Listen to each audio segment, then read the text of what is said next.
And we're back, ladies and gentlemen, for the third hour of this issue of Masks. So, we flip the page of our issue, and then the following page we see a shot of what's like is a well furnished interrogation room, essentially. Like it's clearly meant to be pleasant and not like evoke sense of immediate hostility. And we see in the background of this shot there's a one-way mirror that you can see through into another similar looking room, but where from it's suspected that the person in that room cannot look into your room, and we see your doppelganger sitting in the room next door. Yeah. And in the fore and middle ground we have you guys seated with Agent Wilson and like some notary or something, have like talking about what's going on, and he's demanding an explanation. Like they already have people looking into this, but you have to tell him what you know about this. This is a security issue. Oh, absolutely. And basically what Diamond does is she tells, word for word, she tells the story of her creation and escape as she remembers, every bit that she remembers. Interesting. Do you have any particular... Oh, go on. She doesn't hold anything back. She keeps no secrets. She realizes just how serious this is, and she wants to cooperate with these people. Interesting. So you want to like instill in these people the sense of cooperation, of that absolutely. you're not being harmful. You're not like a risk to them. You're here to help. Exactly. Yes. Cool. I'm into it. This seems like something that we should have a role to see if you convince them of, or if they are just like, sure. This is no problem, and then put you on like a watch list. Yeah, of course. So what do I roll? I feel like you're like, it is provoking, but it's like, provoke is a weird word for it, right? But essentially what you're wanting to do here is you're trying to get them to see you in the way that you're telling me that you want to come off as, right? You want to come off as honest and cooperative and yes, genuine. Yes. So superior, it's a provoke after all? Yes. All right. Thanks everyone for actually upping my superior the last few times.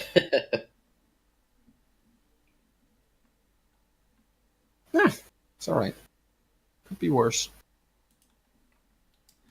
So you lay it on them, right? You go through it word for word. Agent Wilson listens quietly and pensively, and at the end of it, he says, "Well, we'll have some of this fits with some of the information that some of our agents, deeper agents, have brought in. Now, I cannot tell you the entire story of what we found out, as you currently possess a level of security risk. However, I do want to trust you in this." Agent Wilson, to be perfectly honest with you, I don't think I want to know. Even if I had the clearance, I'm not sure I'd want to know it. I don't want to be a risk. If I had any more information, that would just make me a bigger risk to Aegis. I don't want to be that. There is the risk that you will not have a say in the matter, but I do not want to make that judgment. This is not a normal issue, but I need to make sure that there is no funny business going on here. And I want you to help me make sure of it. Absolutely. Do you want me to shut down again? No. And he goes over to the window and looks into the adjoining room. I want you to talk to her. Oh, yeah, I'll try. I'm not. What if she doesn't want to talk to me? Then, I mean, I'd like to, but then we'll take that into consideration when evaluating her. We'll tell her that this is for security reasons. She'll be under orders to cooperate. Okay. I mean, now I want you to be careful in there. Yeah. And we will post guards. You will be watched. Of course. Try to see if you can get something out of her. If there's something that's not as it's supposed to be. And the I mean, story. I'll try, but you know, but I mean, I assume, just guessing that she gets regular health checks like everyone else here. So you'd have, you know, I mean, I don't think she's like me. I don't think she's a robot. You would probably have seen the skeleton in that case. He shakes his head. She's not. Good. But that does not immediately make her non-suspect. No.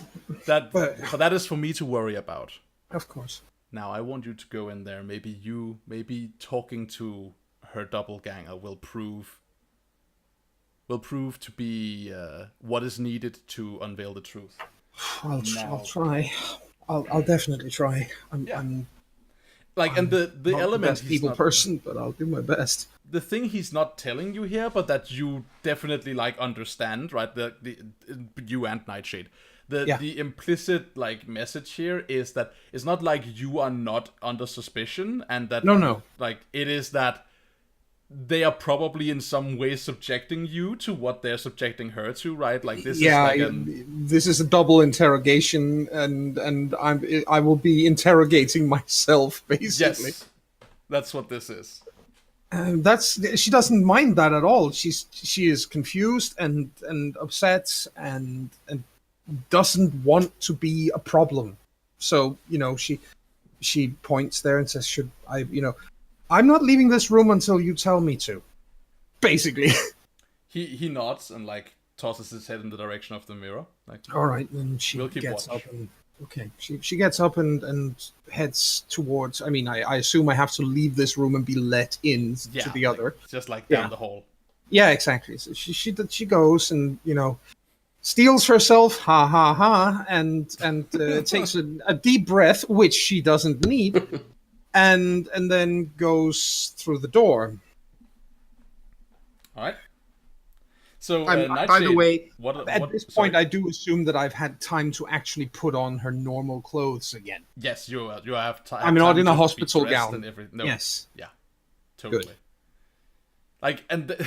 So normal clothes is a weird way of putting it, because they have definitely been subjected to a very invasive case of being washed. Dagnabbit, my boots had just developed an intelligence of their own. So I'm curious. I could have basic conversations with the inlays. I mean, it's always nice when your tank top sings reggae on the lonely nights. So Nightshade. I was hoping to raise it to sing Motorhead. Wonderful. I am the game of masks. Yes. Sorry. Anyway, Nightshade, where are you in this?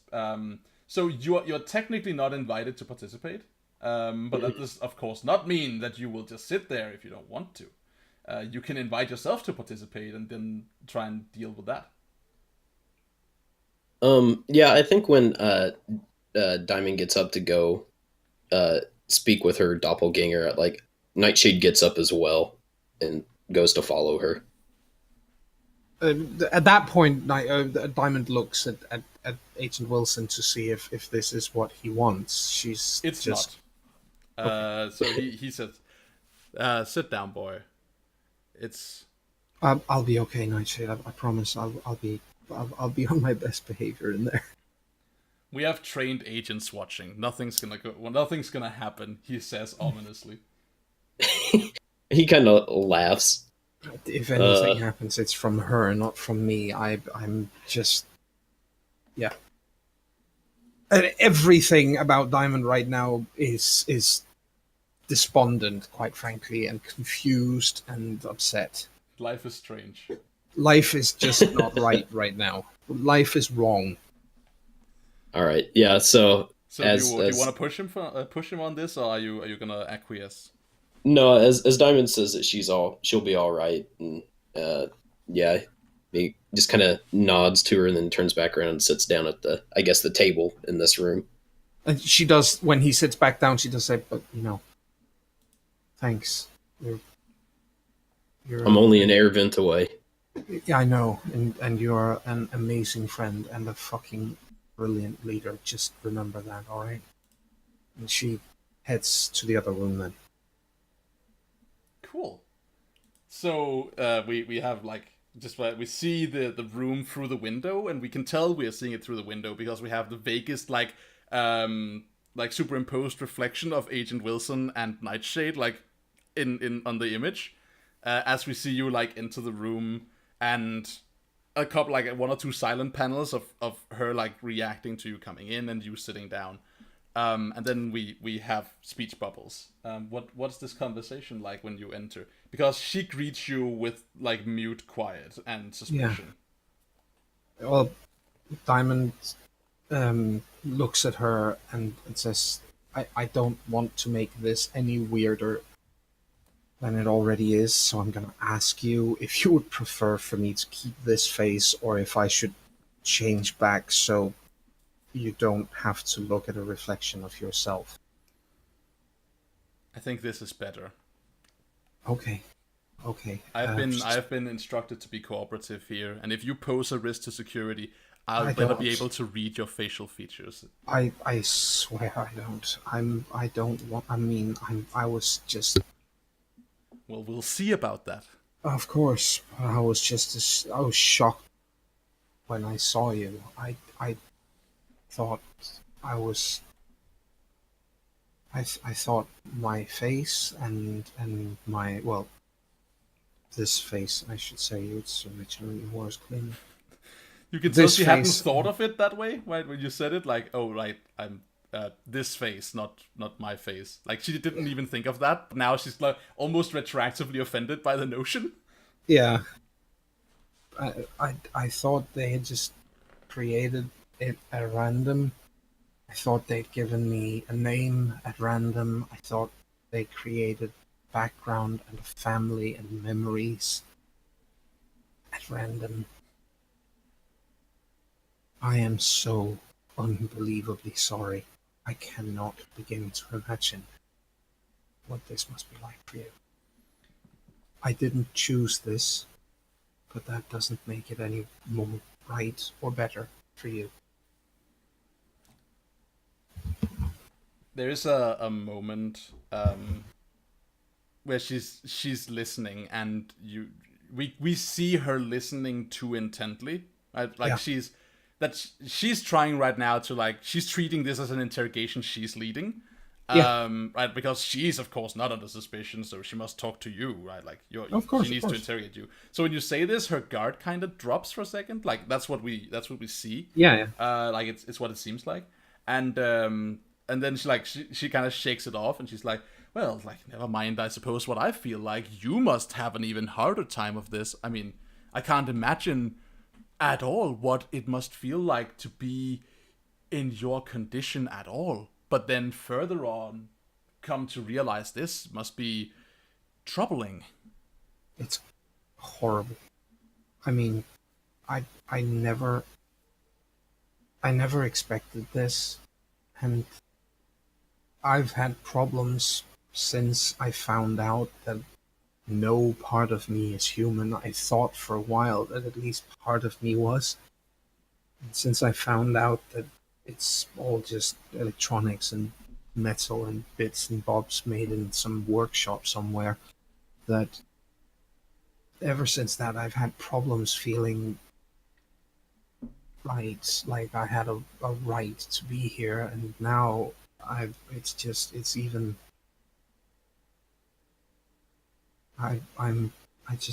can't feel anything except sorrow, and I'm so sorry. Well, and she stands up and kind of walks over to you and puts a in air quotes reassuring hand on your arm, and says, "Why? What do you have to be so sorry about? You haven't done anything to me, and surely you don't plan to do something to someone else?" All I've done is I ran away when I realized what they wanted me to do and what they wanted me to be. And what did they want you to do? They wanted me to kill people. I'm not completely sure, but I'd say 98% certain that I would have been sent directly to 1600 Pennsylvania Avenue, because I'm practically indestructible. I could have walked right through the Secret Service and into the West Wing and done whatever to the occupant of the Oval Office. And if they had managed to take him somewhere safe, I could have ripped the doors out of a bunker if they had taken him to such a place. The point is, my creator, or the woman who's behind my creation, is a hardline militarist. She doesn't think that democracy works. She wants a military dictatorship, and I'm pretty sure she wants herself to be the top of the food chain. She's an enemy of these United States. She's an enemy of the United States, and by definition, she's an enemy of the world. Yes, and she created you to be a weapon that you suspect you would be used for that. And I ran away because I didn't want to do that, and I've been trying to do good things since I got away. I've been hiding here in Halcyon City. She just puts her head in her one remaining hand. It's just, I've been working as a janitor at a high school. So you share, and I kind of feel like, to stop me if I'm wrong here. Like you tell me if you're doing a clever ruse. Not whatsoever. Yeah, I feel like to you this has become like kind of like a repentance thing. Like you're unburdening yourself as if you like this is the altar on which you may cast all your sins. Instead of actually, this is more like a confessional, right? Where she's profusely apologizing for the sin of existing right now. Totally. That's also definitely the vibe I got from you. Now we see and appreciate that through like a series of like close-ups that reflect this. I think at this point she is weeping. That makes sense to me. That's even better, right? That's a great way of like visualizing that in comic book media. But we see like when we look, we get like another panel of looking through the mirror, right? We see from the perspective of the other guys in the other room, and we see that like as she's having this conversation with you and you're like openly weeping, she like moves to stand next to you, and then she looks up and looks at the mirror, and you, Nightshade, on the other side. Like, you can definitely tell that she's trying to send what she presumes to be Agent Wilson. Looks like, are you hearing this? Come on, do something about the killbot, right? Like, I'm clearly innocent. Do something. And you are like, you're basically like in the room with Wilson. As like you can tell, right? Like this is not nothing. She's definitely like affecting his decision by essentially interrogating, though Diamond gives up a lot on her own, right? Yeah, and everything she wants. Yeah, and be like, oh yeah, she ran away, right? Like, can't you read between the lines here? She's been sent out, or this is what that is, right? This is her kill mission. And what do you do about that? Like, do you react to that? Because you're in a position here to defend Diamond, because Diamond isn't actually in this room. Nor is she really defending herself. Exactly, right? You're basically just being so honest that it's hurting your case. And it's not like you're... I mean, so it's weird to say hurting your case, but I hope you get what I'm saying. I understand exactly what you mean, yes.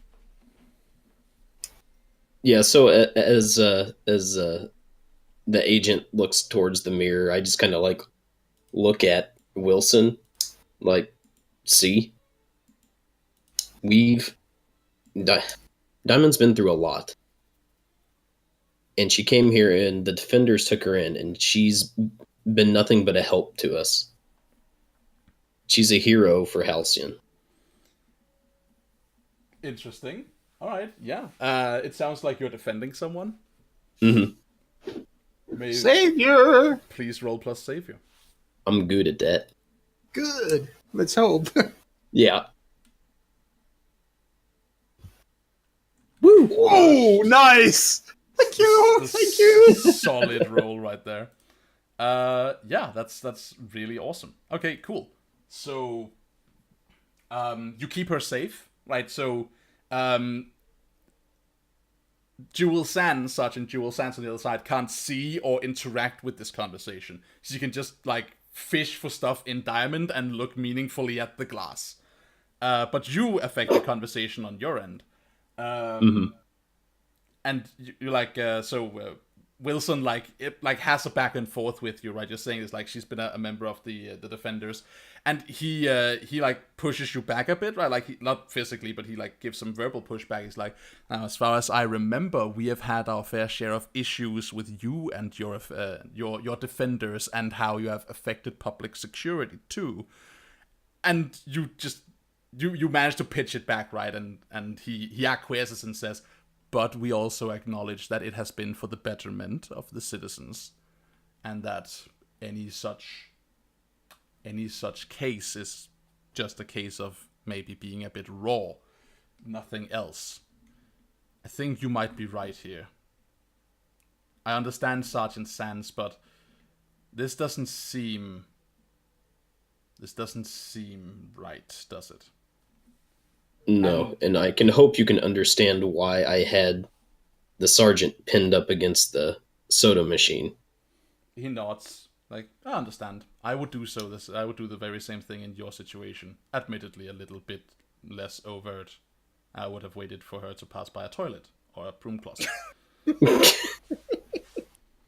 Nice one. But he looks to you and nods, like, but I understand. Now, what do you want for your thing here? Oh, yes. You get to choose one. You can add team to the pool. You can take influence over. I mean, that's a really counterintuitive one. It's not really possible to take that one. But you can also clear a condition. So you can be like, yay, teamwork, or you can be like, this conversation is helping somehow. Yeah, I'm gonna clear a condition. Okay. How does this affect you?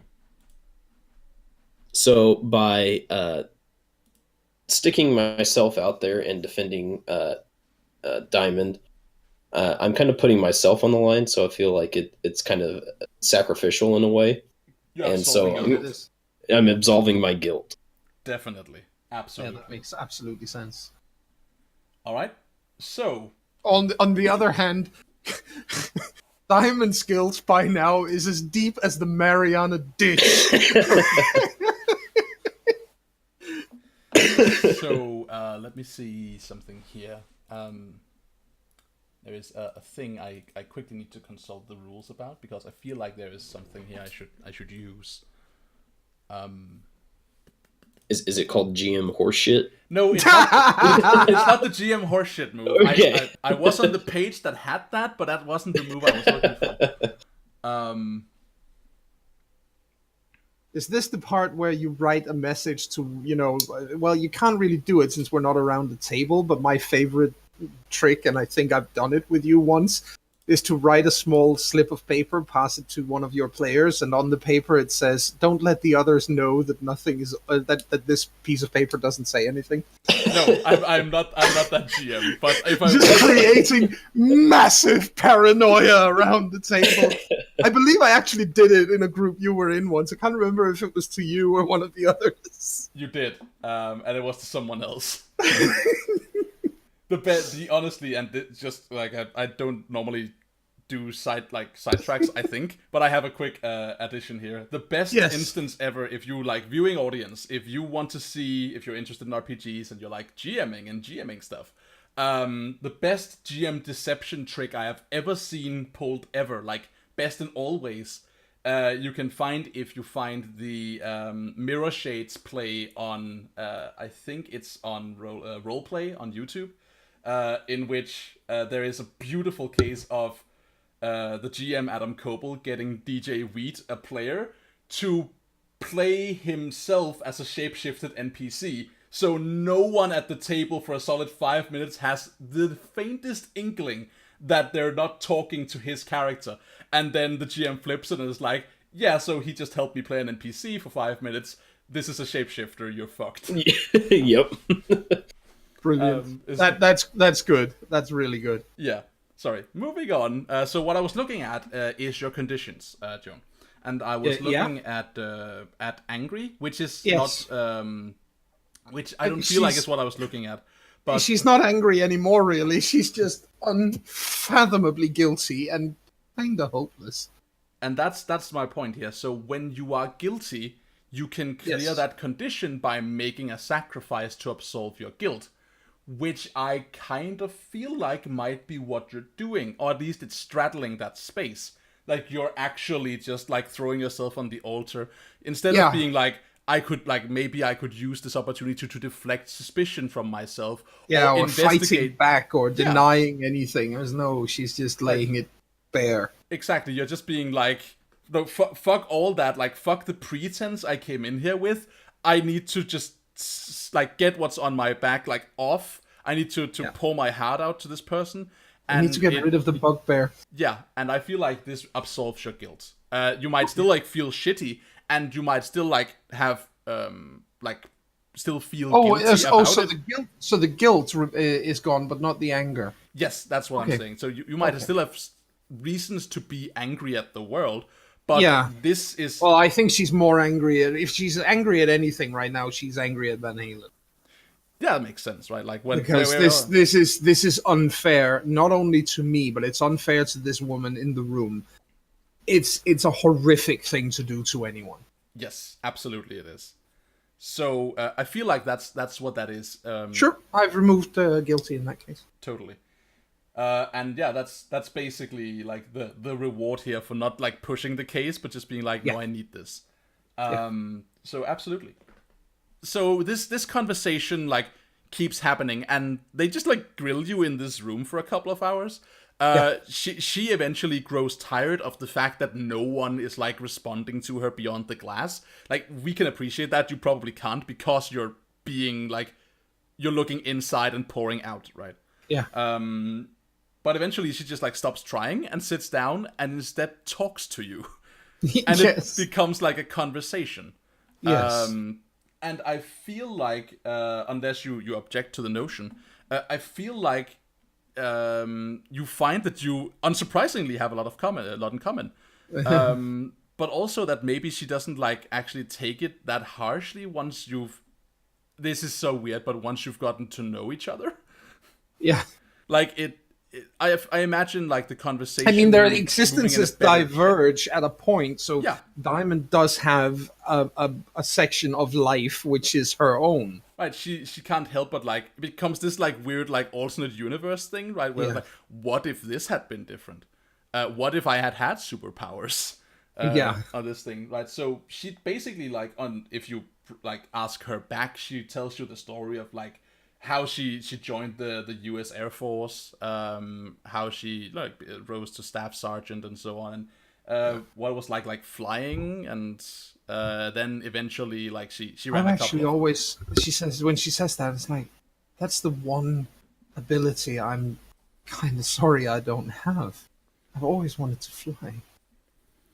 Well, I mean, I can understand, I suppose, but I mean, having any powers is greater than having none at all. Well, it also leads to a lot of trouble and problems, believe me. It's not always all it's been cracked up to be. But I mean, sure, I can do some good for the city, but I can't help but think at the same time that if, whenever people with superpowers and creations like me tangle and get into a fight, there are so many innocent civilians and bystanders who can get hurt and who do get hurt. And I hate that. I absolutely hate that. I that's why I joined the Defenders. I want to make sure that people don't get hurt. Look, I can't... It's hard for me to relate, because it is a weird thing that's happening to people around people like me. Yeah. I don't want people to get hurt either. I want to do my part. That's why I joined the Air Force. That's why when I ran ops down in Kandahar... Is Kandahar a real country, or am I making this up? No, it's an area in Pakistan. Okay, cool. Or rather, I believe it's a city in Pakistan. Okay. Damn. Well, I was hoping to go for something unique but foreign sounding. That's fine. Yeah, that's fine. Kind of how it works. Kind of how it works. That's why once I had ran ops down there and I was approached by Aegis, I took the job because I want to help too. Yeah, our paths may have diverged, but I feel like they stayed the same. I have a theory, if you're interested. Go on. I think you're the reason why I ran. She nods pensively. Because if they gave me your memories and as much of your personality as they could, and I have your backstory to look back on, and therefore I can make my decisions based on the same upbringing you did, I couldn't have done anything else. I could not have gone through with it because you are a decent person who wouldn't do something like that. They built a flaw into me by not realizing that. So she, I think she's about to answer when this is like a buzzing sound denoting that meeting is over. You can both leave. And she looks like to the speaker making that sound. And instead she looks back to you and she stands up and like stiff upper lips, kind of like adjusts her clothing and extends her left hand to grab your. Well, yeah, yes. No, actually, it's her yeah, left to grab your left. Yes, yeah. Well, yeah, that's true because it was her offhand that got snapped off. That's right. So yeah, she lost her off arm. Yeah, I remember. So yeah, her left hand to my left hand shakes that. Yeah, totally. And she looks to you and she says, "I'm glad we met." Likewise. She doesn't salute you, but she does the like heel click and walks out. Yeah. And what do you do like post that one? Like she leaves the door open essentially. You can go and meet up with Nightshade, and Nightshade you can go in to meet with her if you want. Yeah, to. Diamond stays there until Agent Wilson tells her that she is allowed to go anywhere else. I think she knows she's about to get arrested, you know. Right. I think Nightshade turns to Agent Wilson and kind of smirks and like, well, that went well. As well as we could have hoped, he says, nodding. As well as we could have hoped. I'm glad to say that I don't feel like your compatriot there presents a problem to security. In fact, and he kind of like walks you out of the room and walks you into the interrogation chamber, like to converse with the two of you. Mm-hmm. In fact, I would like to extend an offer to both of you. Right. Aegis, as you know, is a government agency. There is a high requirement of personal training and a careful vetting involved in becoming an actual operative member. However, as you also know, we don't just deal with anything. We deal exclusively with superhuman. We were experts at handling superhuman stuff. I would actually say like the actual abbreviation for Aegis, which I forget what is. Let's see what it actually is. Aegis is for the Advanced Experts Group for Intervention and Security. Yes, the government agency specifically to deal with superhumans. As Agent Ward says in the other one, it tells me that somebody really wanted our name to our abbreviation to spell shield in his case, or Aegis here. So yes. Yes, exactly. So yes, all the same, our organization arose to deal with the problems posed to society and to the United States and later on the world by the existence of superhumans.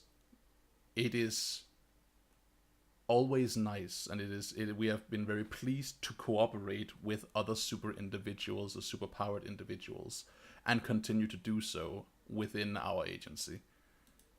You two are both too young and untrained that we can make you agents, but I would like to to extend for your consideration to be accepted into our Superhuman Liaison Initiative. Consider it a probationary initial testing and cooperation with the agency Aegis. You will operate for us, and with our guidance, you will have access to our means, and together we will build towards a more lasting relationship. And we can avoid potential future incidents that shall not be named and be stricken from your record, such as endangering a city block. Yeah. And he's basically also, like he's extending to you. Sorry, you were saying. Yeah, and Diamond adds to that and says also, it just might give Van Halen pause for long enough that she does not put hundreds or thousands of civilians in Halcyon City at risk by landing more of those damned robots all over the place. This is at least that's something to hope for, at least. Well, we can always hope.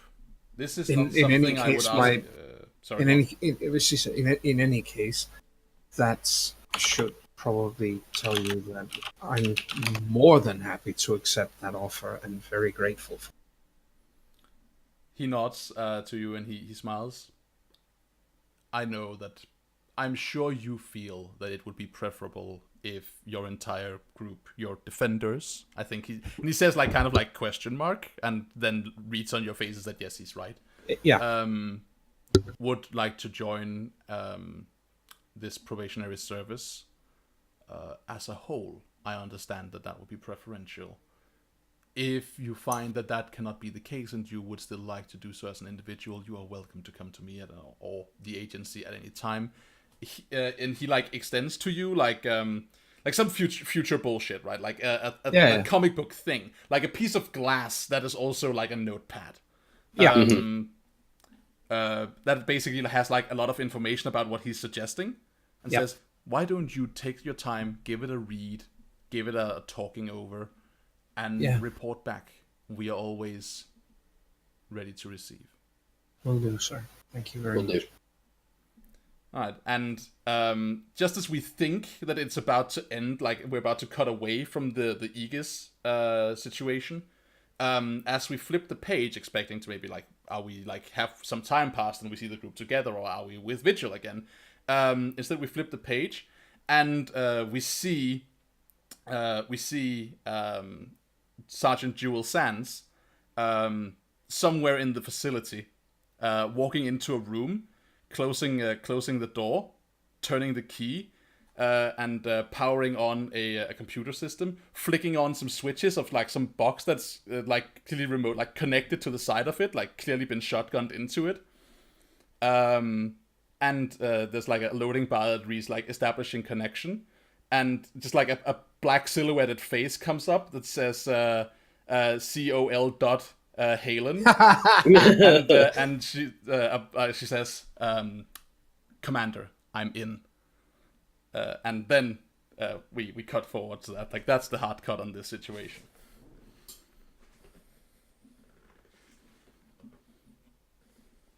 Yep. So, where do we want to like move forward to like you guys being back together again? Do we want to like, skip forward by a couple of days? I think that sounds like a good idea.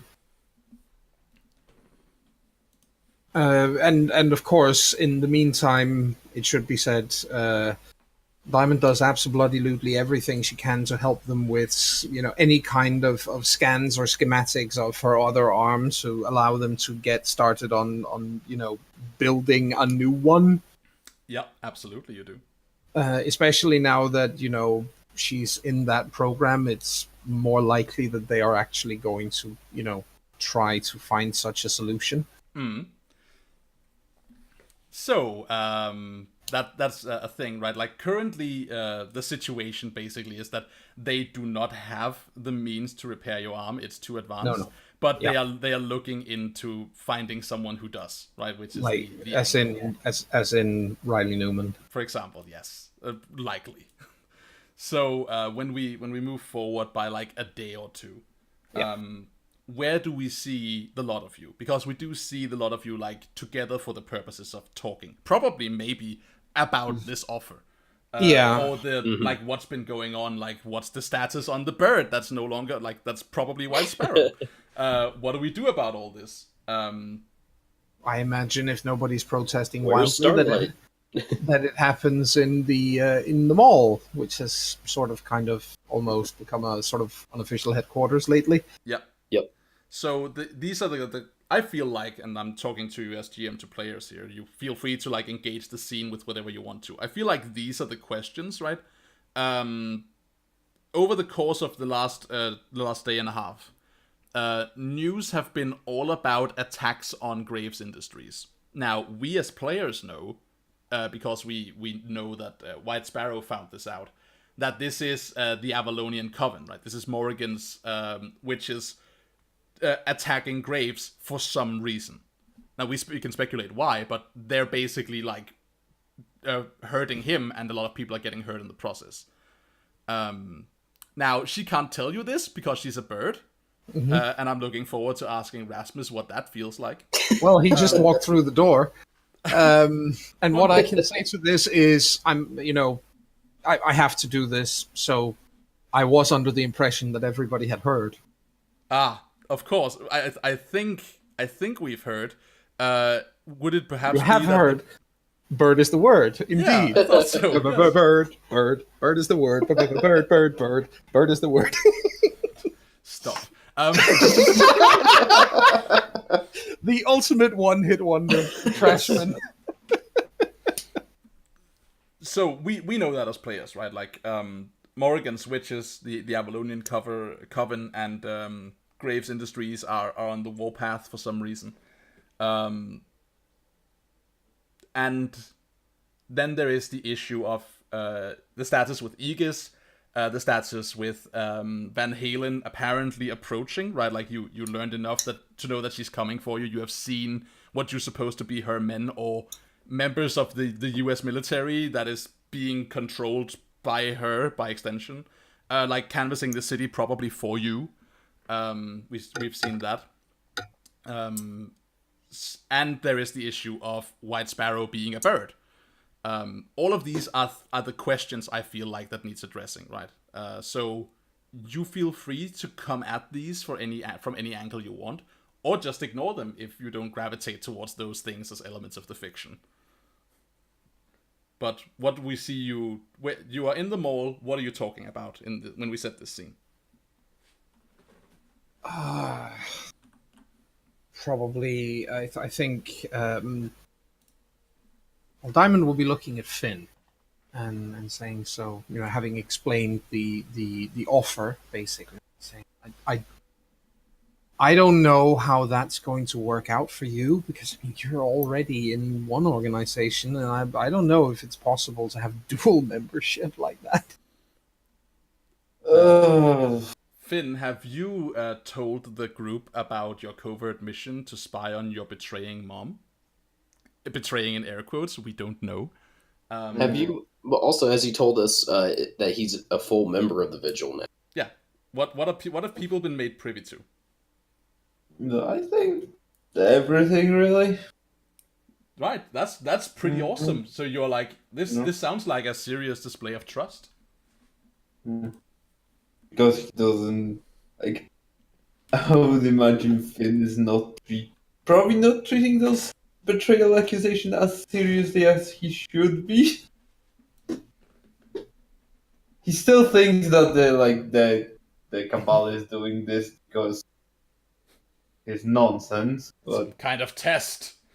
yeah, or Either just that because or- he has his petty, He doesn't like Pala. Indeed. That's probably his one redeeming feature. But Yeah. All right. So in that case, let's put the I also have a secret mission from my order to spy on my mom, who is being claimed to have betrayed the order and working for some nebulous enemy thing as an also talking point for you to dig your teeth into. So by all means.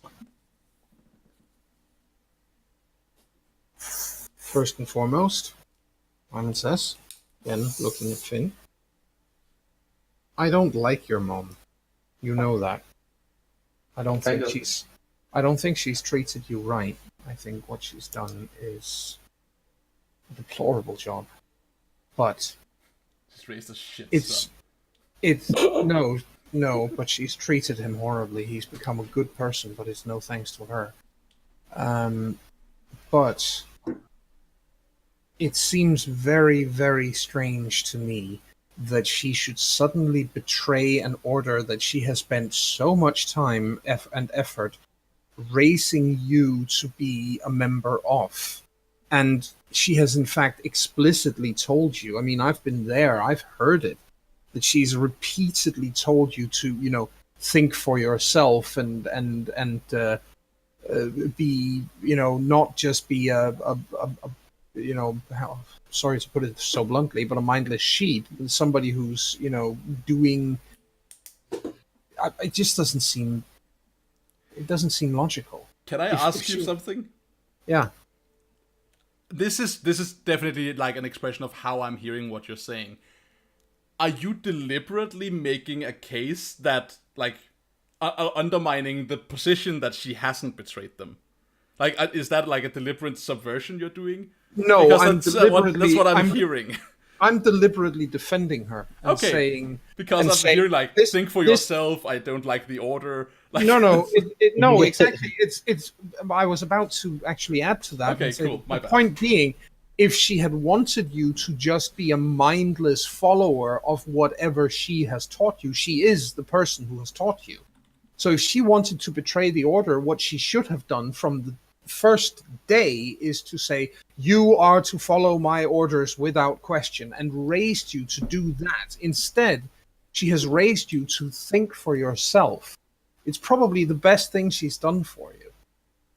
And that doesn't make for a very effective it doesn't make for a very effective person in betrayal of the order. She would outright run the risk of you saying, no, Mom, I'm not going to do this because I'm quite frankly going to be loyal to the order. I'm not saying that was what necessarily you would say. That's entirely up to you. But she would run that risk. It doesn't make sense.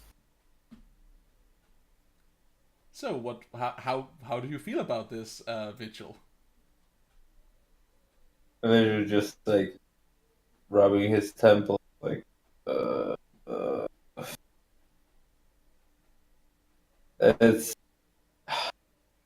it's a lot. Looks like you need a stiff drink and a cigar. He's underage. Doesn't stop me before. It's just a lot of things. It's like, I don't know. I think the accusation is false, but it's the problem is I've seen the video footage of her breaking into the. Could that have been manipulated? Could that be? It could be forgery. Everything. To be fair, we've seen, people shape-shifting into, creating parts of metal from her body. We've seen people stopping time with lasers. I think manipulating video, it's within the realms of possibility. I mean, I think that sounds unrealistic. Photoshop seems a little bit too like comic book. Yes. Do not apply that comic book logic here. Get out of here with your unrealistic assumptions. This is a serious game. This is Yeah. But So he's like, yeah, go on. oh, sorry. He's like, yeah, but like, uh, it's all like, I don't know. Even if there is a traitor, I don't. You don't seem particularly over the moon, hopping for joy at being made a member of this organization anyway. I'm just saying. Because I mean,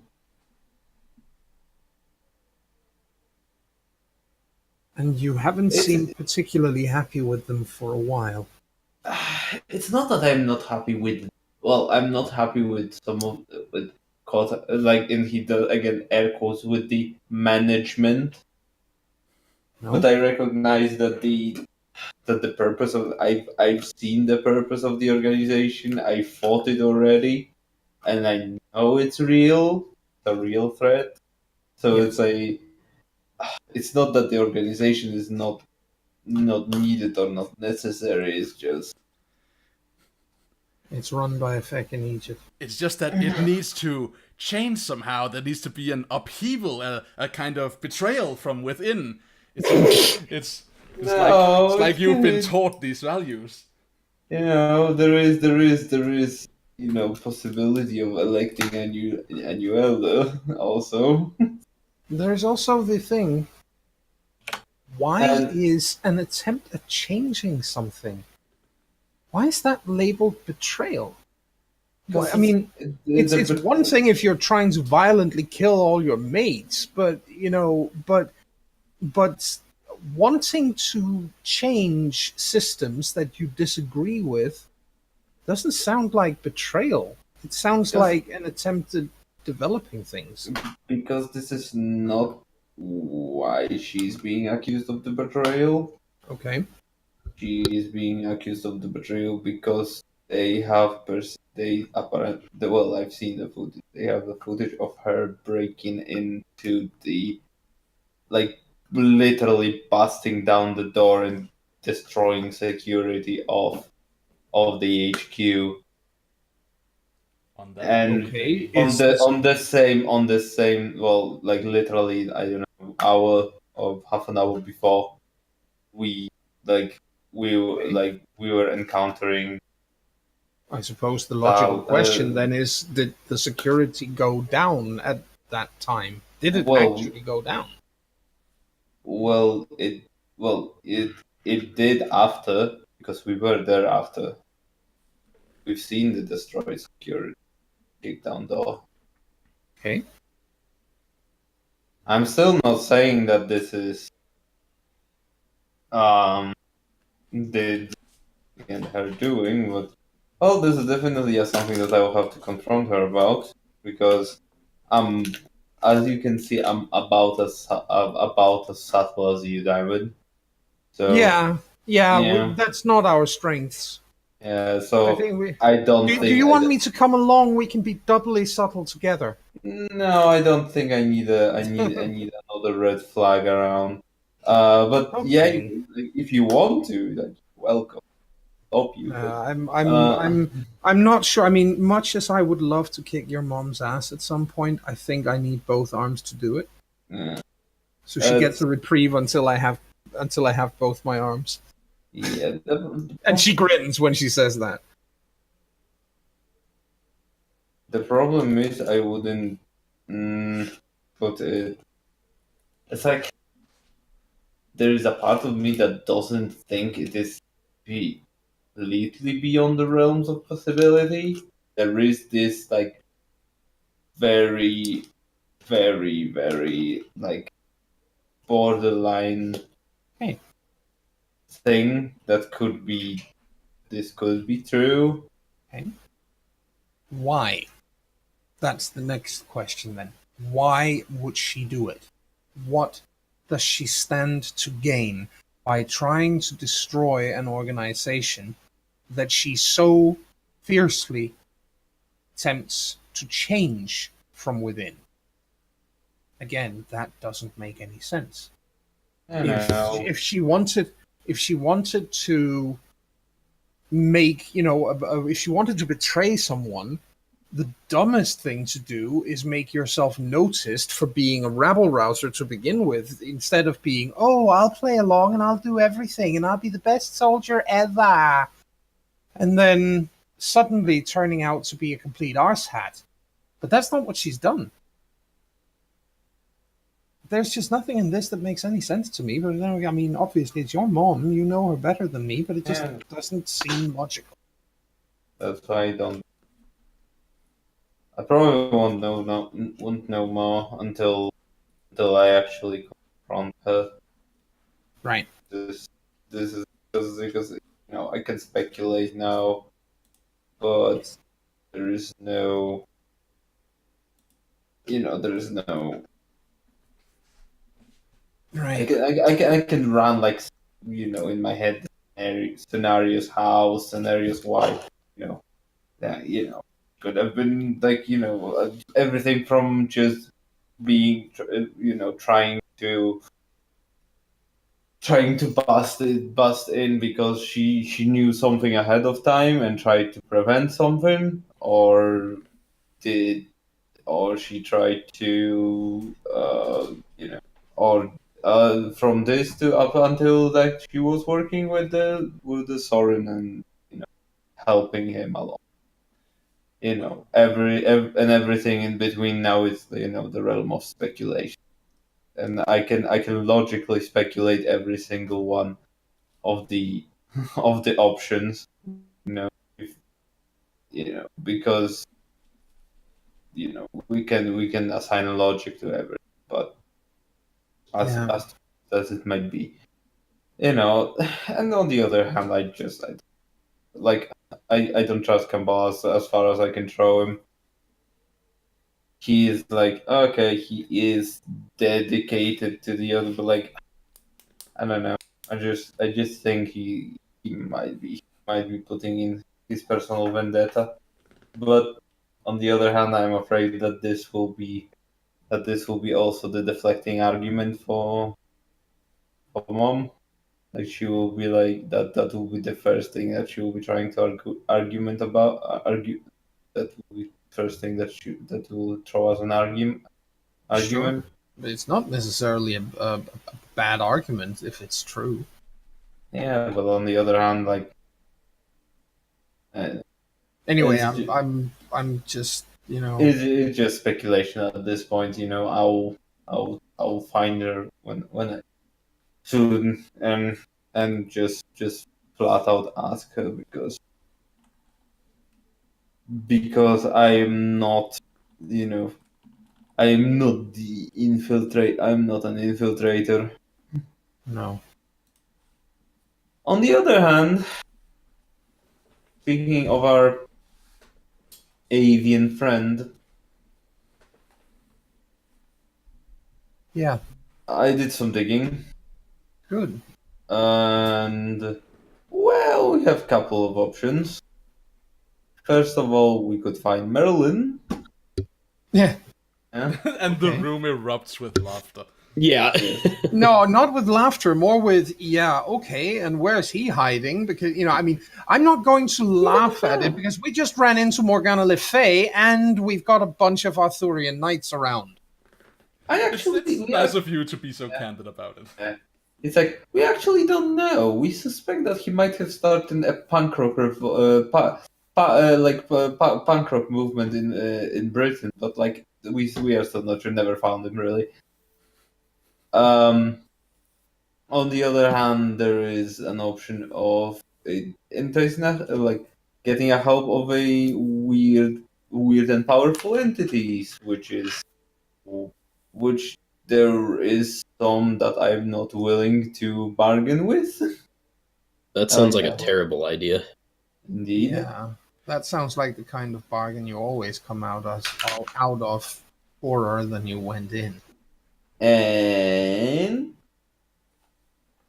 there is obviously an option of asking a witch of the coven to attempt at reversing the spell.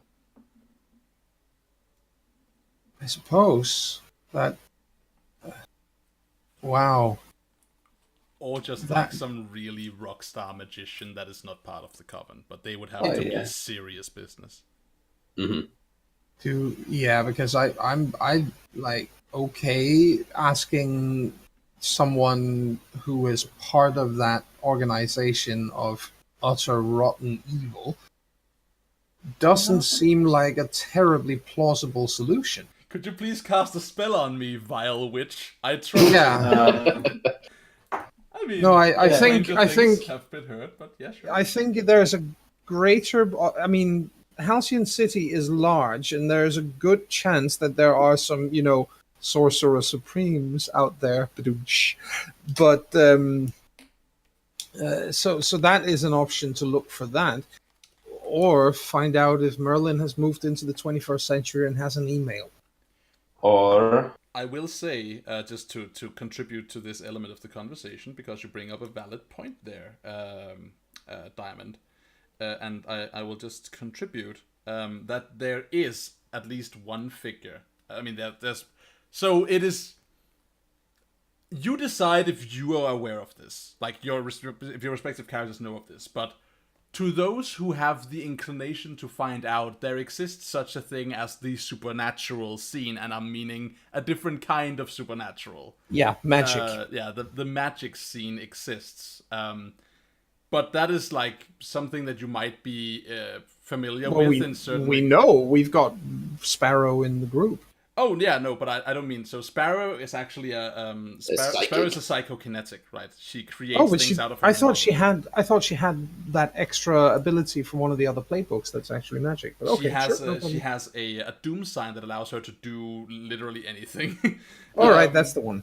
But yeah, so there exists such a thing as like the magic elements of this world, and we will find out together what those are if we interact with them, like more than we already have. But beyond that, there is at least one magical figure that you would all be aware of if you have any interest in following heroic events, and that is Dr. Weirdness. There is a character called the Magus, and he has existed in Halcyon forever. Like for as long as people remember there being supers, the Magus has been around, and sometimes it's a different person.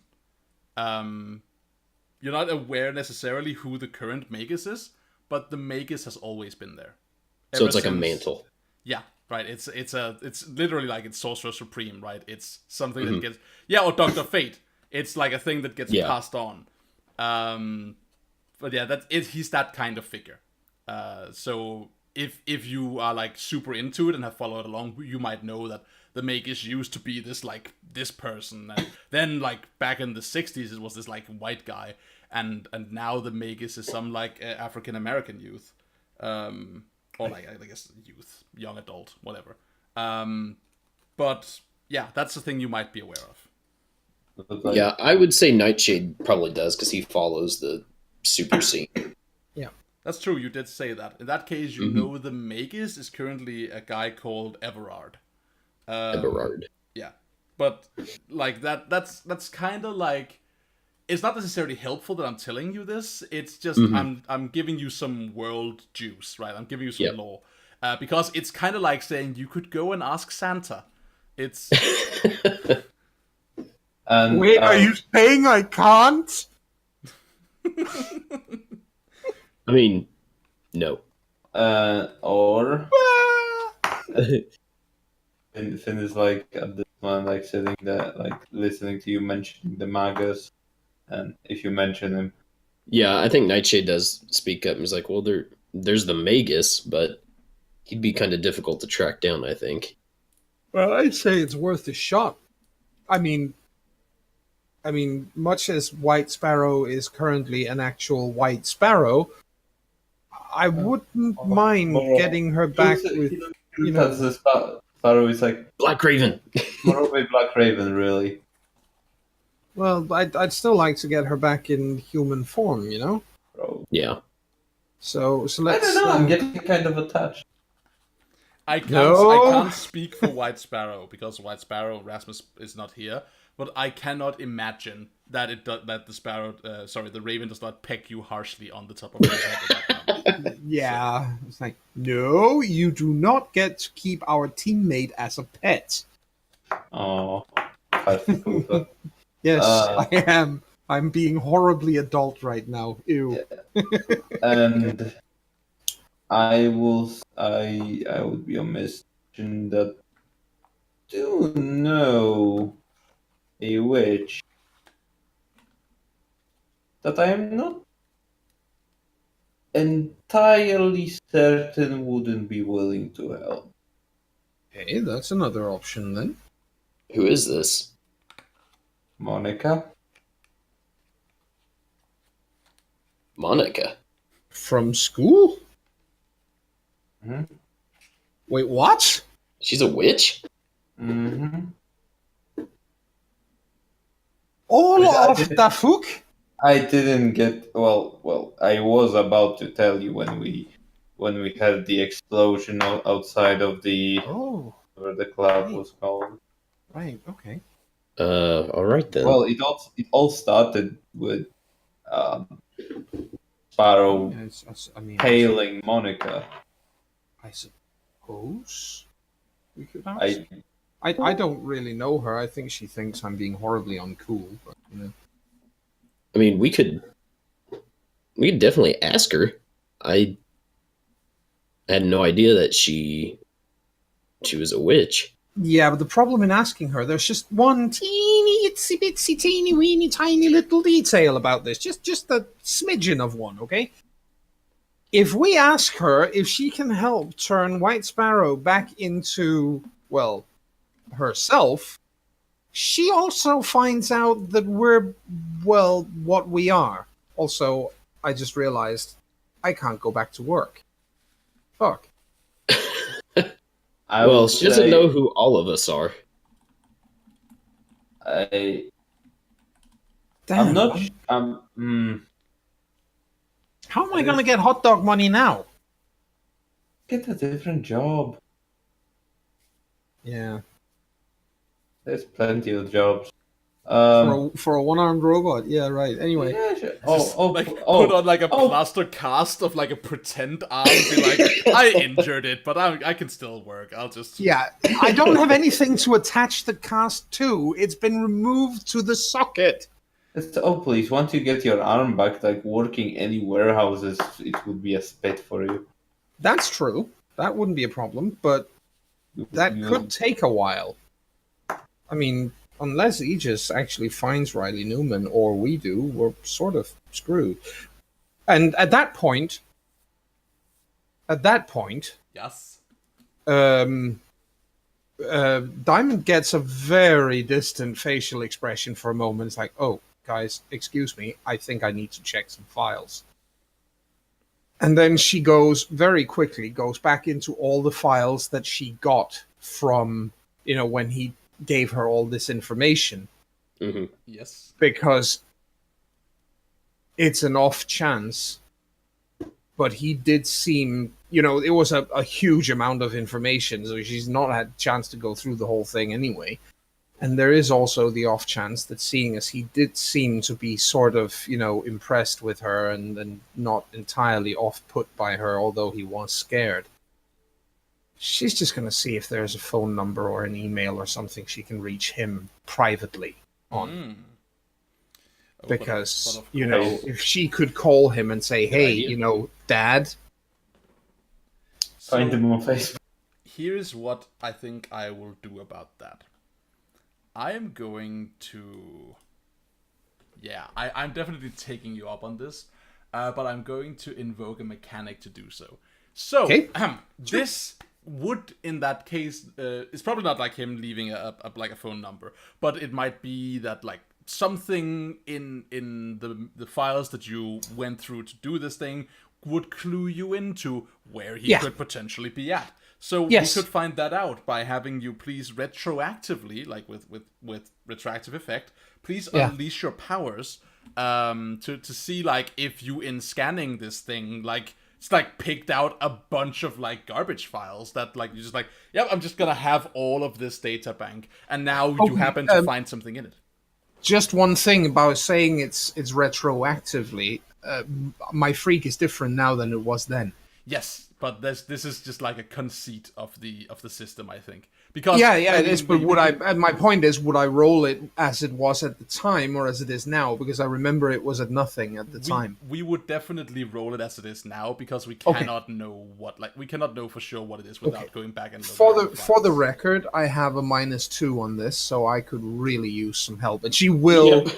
She will, tell the others what it is she's coming up with, and try to share it with the others as she's looking through this to maybe more minds think better than one. Mm-hmm. So if she's able to get some assistance from the rest of you before I roll, that would probably be a good idea. You can Could, find something cool in the brain tank. Yeah, exactly. I was about to say, could you use your eyes and like project out the files onto like a wall or something? You could be more analog about it. There's like a bunch of old TVs here. Yeah, she just goes over, sticks one of her fingers in the side of actually not in a TV, but one of the arcade machines. games? Like an Yes. old game of Contra. And just like, And you can scroll through it by using the Oh, I'm into joystick. it. I'm into it. Yes, that's what she does. I go up to an old Miss Pac-Man machine as you like plug Yes. into it. And I'm ready. all right, let's see how this goes down. Yes. So, do I get any help from the others? Yeah, I'm gonna spend a team to help. All right. So I'm only at -1. Oh God. I roll. Yes. Hey! There we I go. still get a hit. So I did not want to fail this one, even if it would have given me, potential. So what you want to do here is you will either mark a condition to get the thing fully, or I will tell you how this effect is unstable or temporary. I'll take a condition, All right, cool. and I'll take insecure, because as she does this, she will slowly but surely, she's playing in her own mind, she's playing all these files, but she's also sort of remembering what happened down there, and she's like, yeah, but is he really going to want to help me anyway? Because Right, he was frightened, and I was really pissed off, and so she's becoming uncertain if he's gonna be willing to help. Yeah, right. And there's the question of like, are you crediting him too much? Essentially, he's like a mad scientist, and maybe Yeah. you've like projected some father thoughts onto him that may not be may not be honest, right? Like, there's a whole Exactly. slew of things that you could be. The like, only thing is this she right? knows is that he was involved in building. Yeah. So yeah, I can totally see that. So definitely mark that. Okay, and yeah, you totally find something. So it's not like an X marks the spot on a map. It's like I am No. here. But there's like a reference to like some places, like other like this I had to abandon this laboratory, and I used to be like this safe house is no longer something I go to, and there's like So she can cross-reference those and try to triangulate where he is now, basically. precisely you can work Right. with the data, and I Yeah. feel like you in doing this there's like a bunch of stuff that you go through. It's the typical like. In the animated version of this would have like the Robin wrist computer effect. It's just like Yeah. a blue circle with a bunch of shit scrolling down it, and it's not meant to make any sense to anyone until It's it just my stops. Pip-Boy! Right, and then it just like says blip, blip, blip, blip, and then you have the answer, right? Like that's the comic book conceit we're working with. Exactly. So what you wind up figuring is that the he might be, or it is worth checking out an old laboratory of his that is in the outskirts of Halcyon, out where the districts get a little bit poorer and the industry grows a little bit denser. She tells the others this, but it's clear from her voice that she's suddenly a bit, uncertain about the whole thing, and she says like, I mean, it's the best chance we have is that he's there, but he might say no, or be really pissed off. I don't think he'll tell you no. I mean, what's Okay. the worst he's gonna do? Say no? Well, yeah, that's kind of the thing, isn't it? You know, then I'm going to be running around one-armed. I'm only. I mean, I can still fight, but I'm not exactly as effective this way as. Well, Even if Riley doesn't help you, Aegis will eventually. I'm sure they will, but it'll take some time, obviously, and you know, he would just make things so. I mean, can you imagine what the hell he could do if Aegis are never going to allow him to get into their systems, but if he gets you know separate systems that aren't hooked up to theirs, if he gets a lab you know that he can work in with their help, then I could have a new arm. I think fairly quickly. I mean, my earliest memory, my absolute earliest memory, is opening my eyes in the lab, and he was the one attaching bits to me. If I may, I know what you're doing Yeah. here. I just want to make sure that we're on the same page here. That is in truth, the earliest memory that you can date back to something that definitely Yeah. wasn't implanted. But Yes. you, unfortunately, in some respects, like scarily have memories of an entire lifetime before that. Exactly. That you now know to share with this person whom we, the players, Yes. know isn't really on the level. Yes. But that's still, you know, again, with the it's the perfectly memory, innocent- the earliest memory that she can tell is distinctly her own, Yeah. is of Riley Newman adding bits to her. Yep. Mm-hmm. So, yeah, let's, I mean, I'll leave it up to you. We can wait with that maybe until we've talked to Monica, or maybe we should go there first so he doesn't move on to somewhere else. And I mean, Monica's probably going to stay put. I don't know. I'll leave that up to you guys. I think the least thing we have to worry about right now with Monica is feeling ourselves. Well, if you want, I can go by myself. I'm not really hiding my identity well anyway. No, but I don't think we should, because let's face it, we've had enough trouble with witches. If she says no and gets pissy, you're going to be facing her alone, which I don't think any of us Which wants. I don't want to sound cocky, but I don't think it will be that much of a problem. Well, still. The only be- problem I see is she knows most of everybody's identity, except for maybe mine and Sparrow's. So I have Because- I have a question for you, Brain, about Vigil. So what I can tell you as a player, as a fellow player in this game, as your GM, to be true, is that you are aware, right? Like that Monica has this like stick figure tattoo on her arm, on her hand, and you're also aware that last time you saw such a stick figure tattoo become an animated shadow, it thoroughly beat you. You were actually dragged into that you were brought to White Sparrow's healing crystal grove to not die of that. So is this something that Vigil fails to connect, that maybe this is a really dangerous person? Or is it something that like he realizes this, but this is bravado? I think it's rather Cool. yeah. He is well aware that he can get spunked.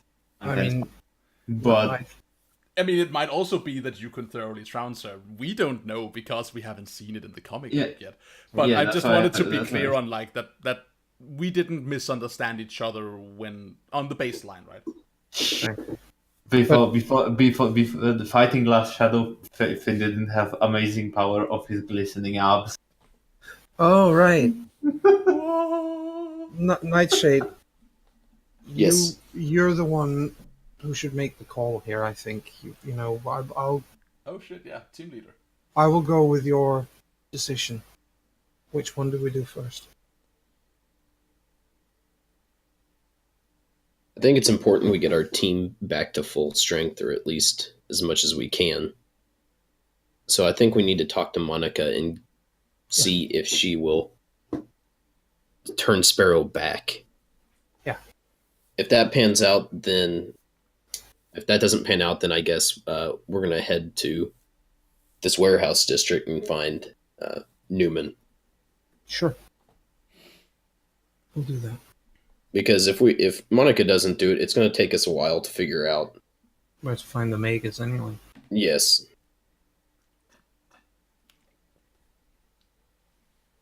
I think that's... Yeah. But by doing this, we are going to let Monica know. I just want to underscore that for thoroughly. Mhm. There is no way she doesn't know about all of us afterwards. Well, If she is if- hostile, we have a problem. Oh, that's a great. I want to use that opportunity to ask a provocative question of you, Nightshade. Yes. I would also ask it of White Sparrow, but White Sparrow can only and isn't actually. Is this a gamble that you feel like how do you feel about this gamble?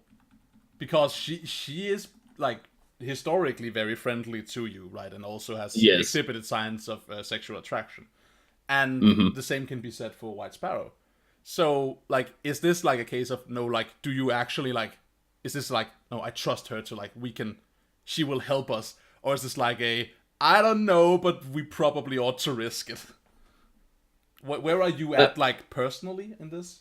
It's a little of both, I think. Like, maybe, because we'd done stuff, we'd hung out with Monica. I don't think she's a bad person, but it's also a gamble because she's a witch, so we don't really know if she's going to be loyal to her coven or not. So it's kind of a little bit of both.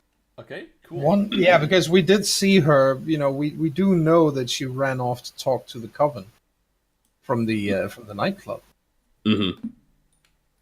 You know that so that is precisely the fact that the details of that meeting is something that only the bird knows, and is infuriatingly incapable of telling you.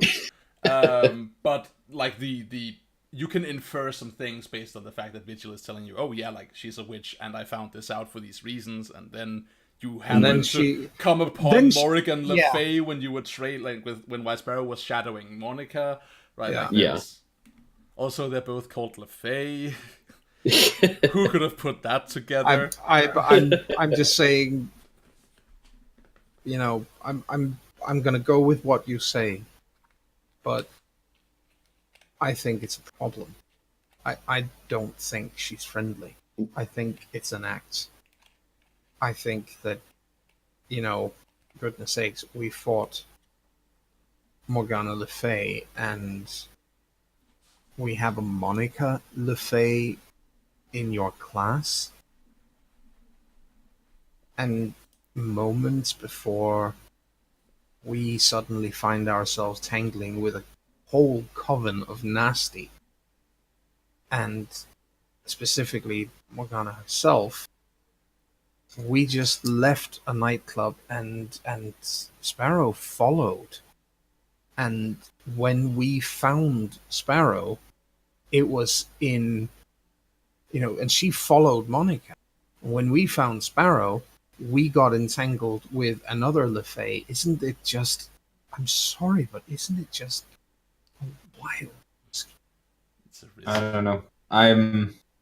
Well, from my perspective, because, well, I don't know Monica enough here.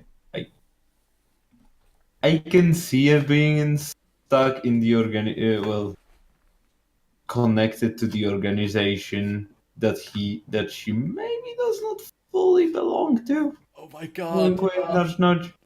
It's like a mirror. Yeah, exactly. Are you does Vigil judge her for, being member of an organization that his is historically opposed to? Or is he trying not I mean, at you. Is he trying not to do that? Like, Vigil is literally not, because Vigil just found out about this oven thing, and Right. yeah, he knows that Morrigan is it's a bad because she got them attacked us and tried to kill Yeah, us. of course. I think this is... But like vigil for us, for all thing that he's done. He is not unreasonable, and he does not treat somebody as an enemy until somebody does something to make him treat them as an enemy. If that makes Cough, sense. cough, cough, Diamond, cough. Hey, I'll that's tell you. Hey, that's drunk Finn. I cannot be responsible. That's true. Drunk That's Finn. true. That guy's an asshole. Indeed. I'll tell you what. I'll go and I can talk with Monica. I'll do it by myself. She doesn't know my real identity, True. and it's easy for me to escape from a fight. That's actually a good point. We could stay nearby in case you need us. Right. Or if you wanted to, you could go ahead and check out the warehouse without me. Maybe it's actually a good idea if I do that myself, as opposed to having the entire team with me, because that's going to seem threatening. True. Now that Well, if you- does. I mean, I'm telling you this just to sow paranoia, right? That's my job here. I'm throwing the paranoid argument into the conversation and seeing if any one of you kick it. That does open the risk that should you fall into a trap, he might steal away who you are. Yes, it does. But right now, she doesn't seem to have that much. What she's doing right now is she's preparing herself to erase her files. Cool. If all else fails, she's gonna delete herself. No, So we it's- don't. And we don't exactly have to do both of those things at once. No, we could wait. Yeah, we can do pick one at a one, time. and yeah, so we don't have to really split the Yes. team. Yes, absolutely. Yeah. We But don't this have to split the party. Looks into camera. Yes. Never. This time, Right. though, I would say, just for the record, that sounds like a couple of rather large scenes, so maybe we should do those next time. It is absolutely my intention to wrap up right here. I was just Yeah. looking for a lull in the conversation and like a natural end to it. Yeah. But yeah, it's when whatever you like note you end on, I feel like we've reached the accord, right? Like you've come to the conclusion that we want to go and talk to Monica and try to have her help us deal with White Sparrow's situation. We like it's not been said, but I understand that the reason we're not talking about Starlight is because everyone accepts that the reason she's not here is NPC sickness, and there will be a fictionally justified angle on that. Yeah. So yeah, but there is an understanding that this is also a conversational element, right? Yeah. Where is Starlight? We should do something about that. Well, now let's talk about something different. Plus, her powers could put her like in the middle of space. Yes, that is also a risk. But yeah, and then so we come away from this like with the determined look on your young superheroic faces. That okay, we're gonna go and like try and talk to our secret witch classmate who might be an enemy of ours and risk our secret identities. Also, we are then going to go and find the mad scientist who might be a father figure to one of our teammates in the hopes that the crazy man will build her a new arm and be friends. Yes. This Well, it could be. He could be again thinking of Marvel Agents of Shield. He Yeah. could be Cal. exactly, Yep. right? We don't know because that's the joy of comic books. Yes. So, yeah, and then we'll see what happens to you in the future. But we'll end on that moment of the spring being brought to its maximum level of tension. Things are about to like start moving into action. You're gonna push the dominoes, and we'll see where it lands. But that is where we'll call it today. So let's talk about your end of session moves. Yes. So at the end of the session, as you know, we make certain moves to ascertain where we are in the team. So Diamond, if you would please start out by making your end of session move. Yeah, I just need to find them because it's been a here. while. It's here. It's in the first paragraph. The first one. Okay. And then wait, that's weird. End of session. There we go. Aha. I will absolutely say that I have grown closer to the team, and I've obviously it's going to be Nightshade because there was some real bonding going on there, which I think was really nice to roleplay, and it was, I think, quite important. So yeah, definitely grow closer to the team. I didn't want to like ramp up all the like let's get out the crazy villains this session because I felt like we needed a session to reconnect, like because we haven't played in a while. This was great. We got to reconnect with the characters as well. And I'm actually going to forego taking potential, and instead I'm going to clear a condition.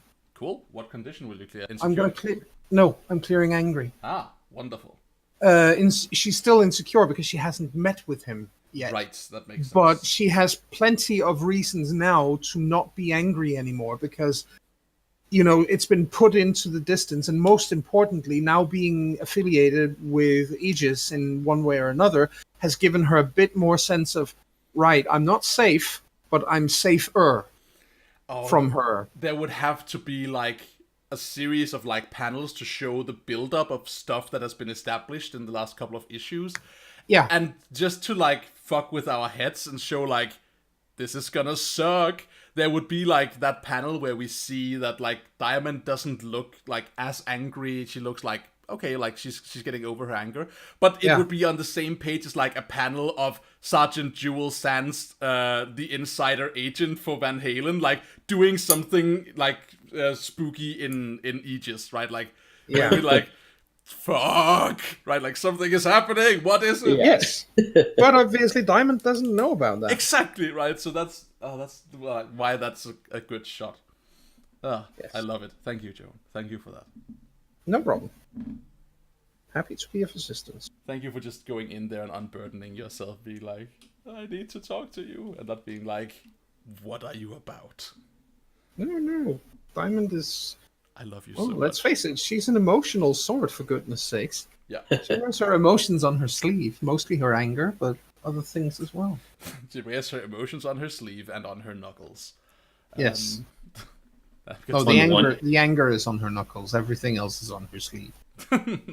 only one set of knuckles now. Yeah. All right. So cool. So it's a five knuckle shuffle. Did you want to do anything with your reshuffling of labels because you just right. I'm allowed to do that. That's true. Well, I am allowed to do that because you give him influence. Oh, that's right. Influence. Yes. Yep. Yes. I think again we're gonna shift your freak down. You can't. It's at -2. Oh, it's -2. Is this? Yeah. Nope. I'm gonna leave your labels how they are. All right. No problem. Excellent.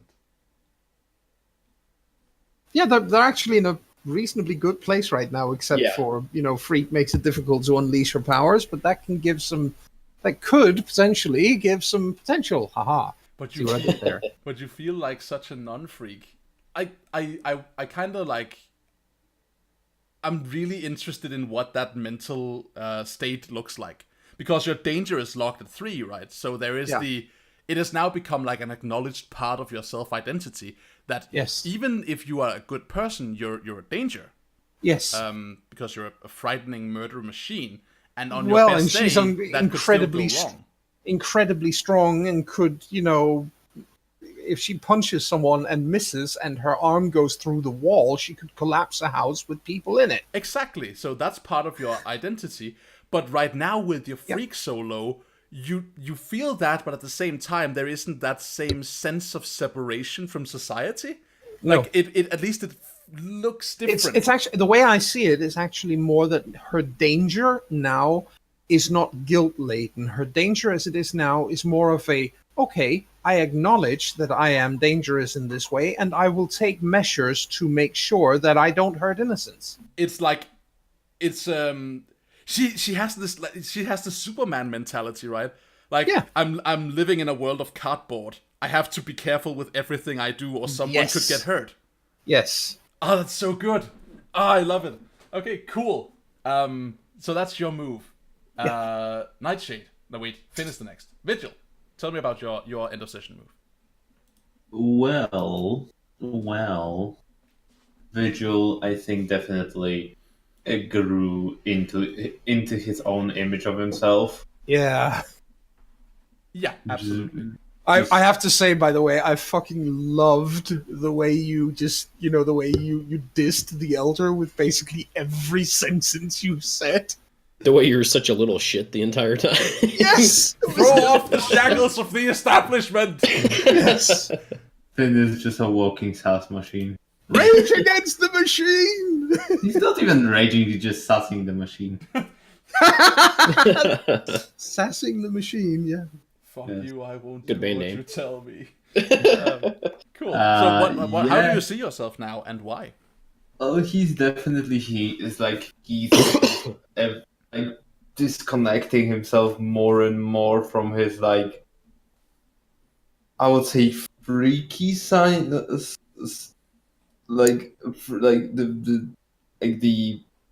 the supernatural, but the, how was it called? From your creepy legacy cult of Yeah. silent watchers? Yeah, he's more and more disconnecting himself from the whole mystical tradition of it, and being like affirming himself as the, I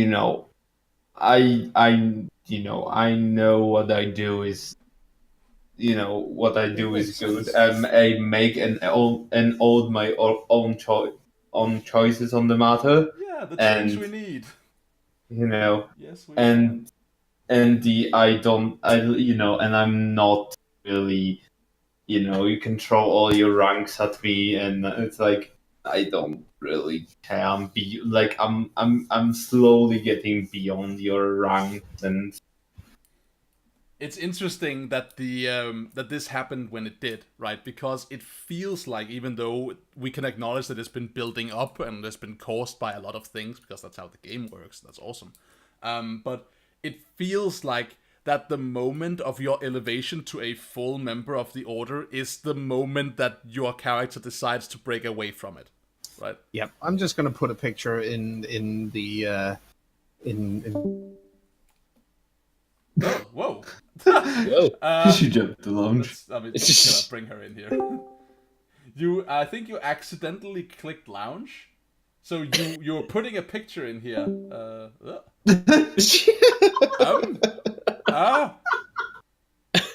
I mean, this is marvelous in some way. There we go. Hello. Hello. No, sorry, it's up in images and artwork. I see it. Yes, absolutely. I agree. Yeah, and Like the he would power. like lower his freak down Yeah. and put his superior up. Right. That's actually perfect. Right. Yeah, it is. I'm no longer part of the. I'm less of a part of the creepy weird watchers, or I'm less like a part of this like thing that separates me from others, and I am that way because I feel like I know better. Yeah. That's on point. You. Cool. I love it. So that's Vigil. Now Nightshade. Now this time it is truly you. Let's talk about your end of session move and how you feel. I definitely grew closer to the team. Basically because of the bonding between Nightshade and Diamond. Yeah, I can definitely see that. So yeah, that makes sense, right? You definitely had a series of moments there. Yeah, we did. So give her influence. Yep. Already have it. All right. So shift Nightshade's labels if you wish. Yeah, And I can't remember if you must, but I don't believe you have to. So I'll just say you may. And yes. And if I know better before next time, then I'll have remembered. Yeah, I'll take a look at this, and no, there's nothing I want to change there. Yeah. Cool. And I am going to mark potential. Yes.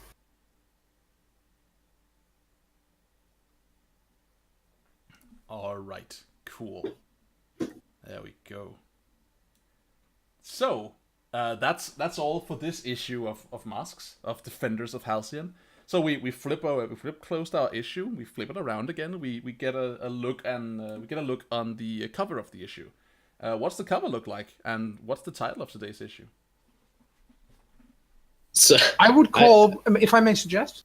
Yeah, go for it. I would call today's issue Confrontations, and I would do a diagonal split of the cover, where one split shows